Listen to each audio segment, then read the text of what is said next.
신약 하나 개발하는데 보통 5년, 6년, 길게는 10년도 걸리잖아요?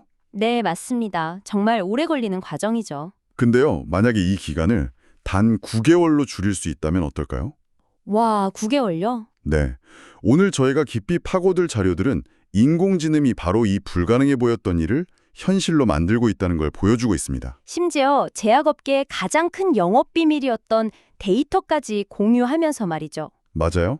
오늘은 거대 제약사들이 어떻게 AI, 특히 최근 가장 뜨거운 파운데이션 모델이라는 기술을 활용해서 신약 개발의 판 자체를 바꾸고 있는지 그 속을 한번 들여다볼 겁니다. 단순히 기술 소개가 아니라 이게 정말로 더 좋은 약을 만들어내고 있는지 아니면 그냥 화려한 과대 광고인지 그 실체를 파악해보는 거죠. 그렇죠. 저의 목표는 명확합니다. 이 기술 혁명의 진짜 성적표를 확인하는 겁니다. AI가 마주한 가장 큰 장벽은 뭐고 또 우리에게 어떤 놀라운 가능성을 열어주고 있을까요? 자, 그럼 한번 제대로 파헤쳐보죠. 우선 기본부터 짚어봐야 할 것 같아요. AI 모델이 똑똑해지려면 뭐니 해도 데이터가 필요하잖아요. 그럼요. 그것도 엄청나게 많은 양의 데이터가 필요하죠. 마치 배고픈 학생처럼 끊임없이 정보를 먹어야 하는데 신약 개발 분야에서는 바로 이 데이터 확보가 가장 큰 난관이었다고요. 그렇습니다. 특히 아주 핵심적인 데이터들이 부족했죠. 예를 들면 어떤 것들일까요? 약물이 우리 몸에 어떻게 흡수되고 퍼지고 뭐 대사되고 또 배설되는지 그리고 독성은 없는지 아, 그런 것들이요? 네, 이걸 합쳐서 에이데미턱스 데이터라고 부르는데요. 이 데이터의 질이 신약 후보 물질이 임상시험 막바지에 실패하는 가장 큰 이유 중 하나거든요. 아, 그렇군요. 그러다 보니까 각 제약사들이 이 데이터들을 최고의 비법 소스처럼 여기면서 수십 년간 철저히 숨겨왔던 겁니다. 자기들만 아는 비법 레시피 같은 거였군요. 딱 그렇죠. 그런데 여기서 정말 흥미로운 시도가 등장합니다. 거대 제약사 일라이 릴리가 튠랩이라는 프로젝트를 시작했다는 거잖아요. 네, 아주 흥미로운 프로젝트입니다. 자신들의 가장 민감한 데이터, 자료에 따르면 가치가 무려 10억 달러에 달하는 데이터로 훈련시킨 AI 모델을 다른 바이오테크 기업들한테 공개하겠다는 거잖아요. 네, 맞습니다. 아니 이게 어떻게 가능한 거죠? 데이터를 공유하지 않으면서 모델을 똑똑하게 만든다니 약간 모순처럼 들리는데요? 바로 그 지점이 이 기술의 핵심입니다. 연합학습이라는 기술 덕분인데요. 연합학습이요? 네, 쉽게 말해서 릴리는 문제집만 공개하는 겁니다. 아, 문제집만. 그렇죠. 다른 바이오테크 기업들은 자기들의 비밀 노트, 그러니까 데이터는 직접 릴리에게 보여주지 않고도 클라우드에 있는 릴리의 AI 모델이라는 문제집을 풀어볼 수 있어요. 와, 그 과정에서 AI 모델은 이런 유형의 문제도 있구나 하면서 더 똑똑해지죠. 하지만 릴리는 그 비밀 노트의 내용은 절대 볼 수 없습니다. 와. 그러니까 서로의 영업 비밀은 완벽하게 지키면서 AI 모델만 함께 성장시키는 거군요. 정말 기가 막힌 윈윈 전략이네요. 그렇죠. 근데 문득 궁금한 게 일라이 릴리 같은 거대 기업이 왜 이런 일을 하는 걸까요? 거의 뭐 자선 사업처럼 들리기도 하는데요. 아주 좋은 질문입니다. 물론 장기적인 비전도 있겠지만 여기에는 굉장히 영리한 사업적 판단이 깔려 있습니다. 아, 역시 그렇겠죠. 첫째, 더 많은 기업이 릴리의 모델을 쓸수록 모델은 더 똑똑해지고 그 혜택은 결국 릴리에게도 돌아가고요. 네. 둘째는 릴리의 플랫폼이 업계의 표준이 될 가능성이 있죠. 구글의 안드로이드처럼요. 아, 생태계를 장악하려는? 그리고 셋째, 릴리의 데이터가 가진 아주 특별한 강점, 바로 일관성 때문입니다. 수십 년간 동일한 실험 프로토콜로 데이터를 쌓아왔기 때문에 데이터 품질이 매우 높아요. 그렇군요. 이걸 기반으로 한 모델을 제공해서 AI 신약 개발 생태계에서 주도권을 잡으려는 그런 큰 그림이 있는 거죠. 단순히 기술을 공유하는 게 아니라 생태계를 만들려는 더 큰 그림이 있었네요. 맞습니다.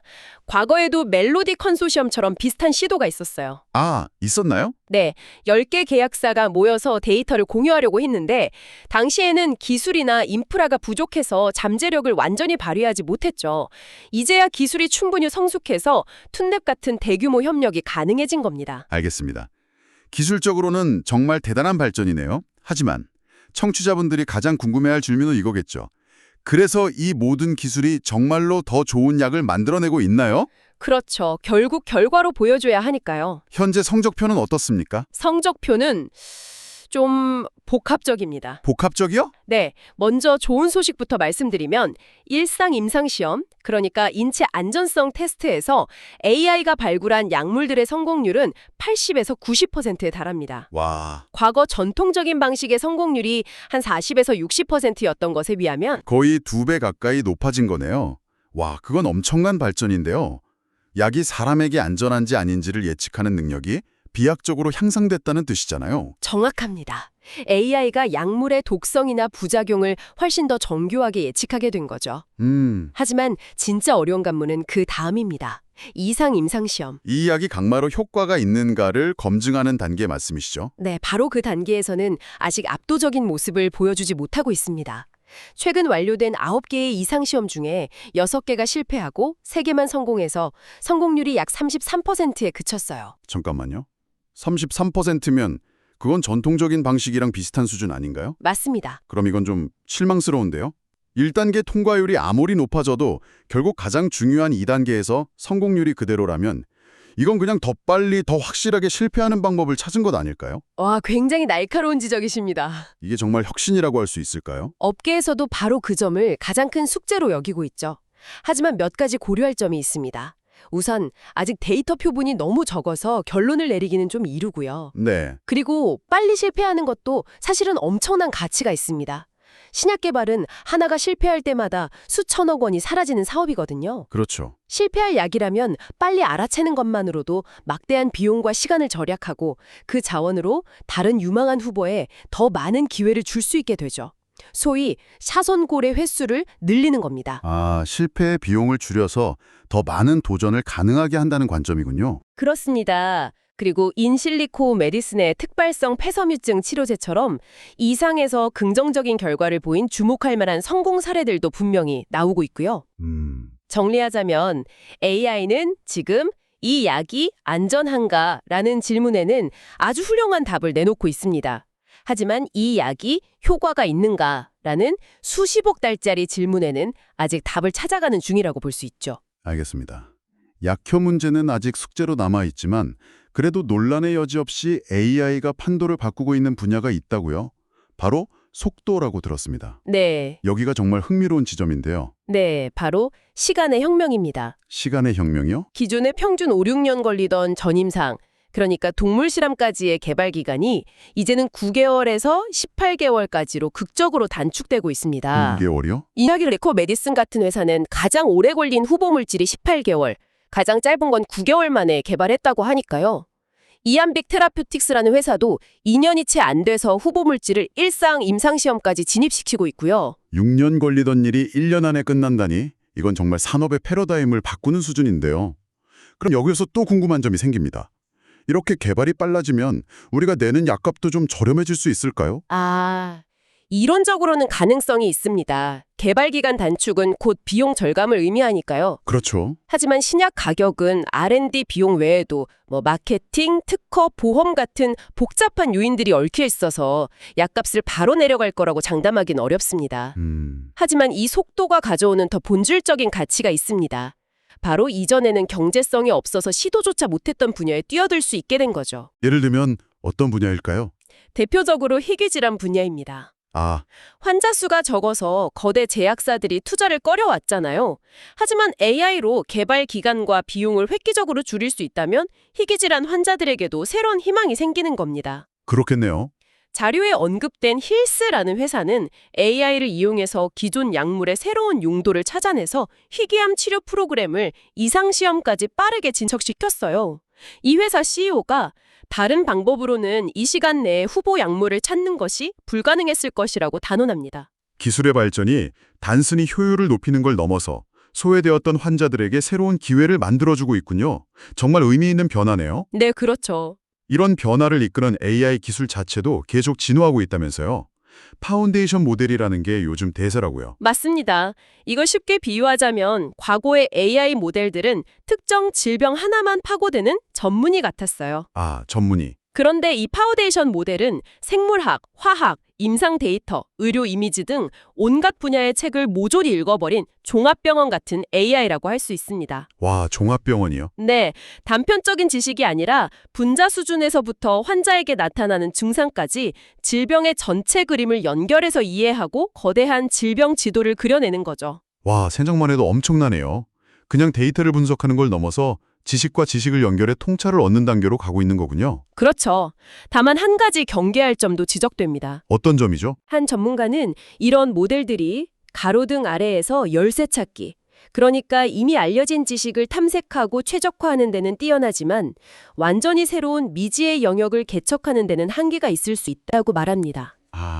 가로등이 비추지 않는 어둠 속에서 새로운 걸 발견하는 건 아직 인간의 영역이라는 거군요. 네, 바로 그겁니다. 여기서 한 단계 더 나아간 에이전트 AI라는 개념도 있던데요. 이건 스스로 도구를 사용한다고요? 실험실 로봇까지 조종한다니 거의 공상과학 영화 같은데요. 이미 현실이 되고 있습니다. 정말요? 이게 현실적으로 가능한 이야기인가요? 네, 에이전트 AI는 여러 AI 모델과 시스템을 연결하는 접착제 또는 지휘자 역할을 합니다. 지휘자요? 네, 스스로 이메일 보내서 데이터를 요청하고 파운데이션 모델을 돌려서 분석하고 그 결과를 바탕으로 실험실 로봇에게 다음 실험을 지시하기도 하죠. 흩어져 있던 모든 R&D 과정을 하나로 통합하는 겁니다. R&D 방식을 완전히 뜯어고쳐야 한다는 건데 현장에서의 저항도 만만치 않을 것 같은데요. 물론입니다. 이건 단순히 새 소프트웨어를 도입하는 차원이 아니니까요. 네. AI에 더 많은 데이터를 공급하기 위해 실험실의 자동화 수준을 높이고 데이터 생성 규모 자체를 키워야 합니다. R&D 조직의 구조와 일하는 방식 자체를 재설계해야 하는 거죠. 그렇죠. 하지만 변화의 속도는 상상 이상입니다. 제넨텍 로슈는 현재 연구 파이프라인의 50% 이상의 AI를 쓰고 있는데 2025년 말까지 이걸 거의 100%로 만들 계획이라고 합니다. 와, 100%요? 불과 몇 년 전인 2021년에 5%만 AI를 썼던 브리스톨 마이어스 스큐브도 이제는 모든 소분자 프로그램에서 효능이나 안전성을 먼저 평가하고 있죠. 그야말로 대세가 된 겁니다. 듣다 보니까 이런 생각이 드네요. 이렇게 똑똑한 AI가 실험까지 다 한다면 이제 과학자들은 필요 없어지는 걸까요? 그 질문이 꼭 나오죠. 네. 하지만 자료에 등장하는 모든 전문가들은 단호하게 아니오라고 말합니다. 자료에 이런 표현이 나와요. 어떤 약이 AI 생성 약물이라고 말하는 것은 그 과정에 포함된 수많은 인간의 상호작용과 결정을 무시하는 것이다. AI가 주인공이 아니라 인간을 돕는 최고의 조수라는 거군요. 정확합니다. 모든 과정의 중심에는 여전히 경험 많은 과학자가 있습니다. AI는 수백만 개의 가능성 속에서 유망한 후보 물질을 수십 개로 걸러주는 역할을 할 뿐 최종적으로 어떤 물질을 합성하고 발전시킬지 결정하는 건 숙련된 화학자의 직관과 경험입니다. 그렇군요. 자료에 나오는 한 전문가의 조언이 핵심을 깍 짚어주는데요. 어떤 조언이죠? AI 모델을 하나의 정답을 고르는 데 쓰지 말고 네. 후보 물질 목록을 절반으로 줄이는 데 사용하라는 겁니다. 범위를 좁혀주는 역할. 바로 그거죠. 인간의 창의성과 기계의 분석력이 결합될 때 최상의 결과가 나온다는 거죠. 과학자의 역할이 사라지는 게 아니라 AI를 활용하는 과학자로 진화하는 겁니다. 자, 그럼 이 모든 것이 당신에게 의미하는 바는 무엇일까요?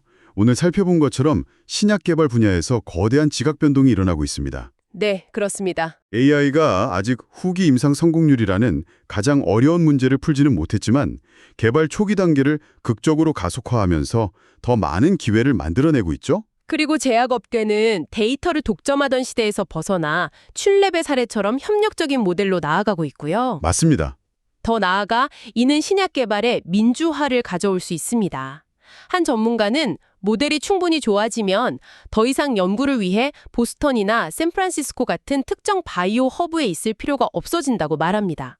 지리적인 제약이 사라지는 거군요. 그렇죠. 그리고 또 하나 중요한 변화는 AI 모델이 조직의 기억 역할을 한다는 겁니다. 조직의 기억이요? 네, 이전에는 뛰어난 과학자가 퇴사하면 그가 가진 수십 년의 노하우와 지식이 함께 사라져버렸잖아요. 그렇죠. 하지만 이제는 그 지식과 경험을 모델 안에 축적하고 계속 발전시킬 수 있게 된 거죠. 올해 살펴본 자료에 아주 인상적인 사례가 하나 나옵니다. 전통적인 신약 개발 전문성이 거의 없는 아부다비에서 반 4명의 AI 과학자로 구성된 팀이 소프트웨어만으로 독자적인 분자를 설계하는 데 성공했다는 내용이었죠. 네, 저도 그 부분이 굉장히 인상 깊었습니다. 이처럼 AI가 고도로 전문화된 과정을 민주화할 수 있다면 소수의 엘리트 허브만이 독점해왔던 다른 분야들은 앞으로 어떻게 변하게 될까요? 의학혁신을 위한 한 국가의 역량이 더 이상 지리적 위치나 역사에 얽매이지 않게 된다는 것은 우리에게 그리고 전 세계에 무엇을 의미할까요? 한번 곱씹어볼 만한 질문인 것 같습니다.